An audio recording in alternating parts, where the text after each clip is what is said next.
Puluhan perempuan dari komunitas Suara Ibu Indonesia menggelar aksi damai di titik 0 km Yogyakarta, menolak keras tindak kekerasan terhadap mahasiswa dan jurnalis. Aksi ini menyoroti laporan Kontras tentang 136 kasus kekerasan oleh polisi dan 12 kasus oleh TNI dalam demonstrasi belakangan ini. 5 tuntutan diajukan, termasuk jaminan ruang demokrasi aman dan hukuman tegas bagi pelaku kekerasan.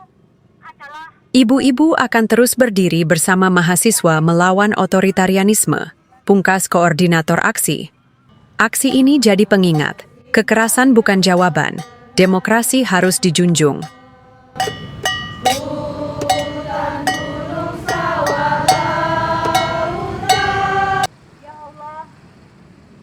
Di Sway Jogja, Anam Aka melaporkan.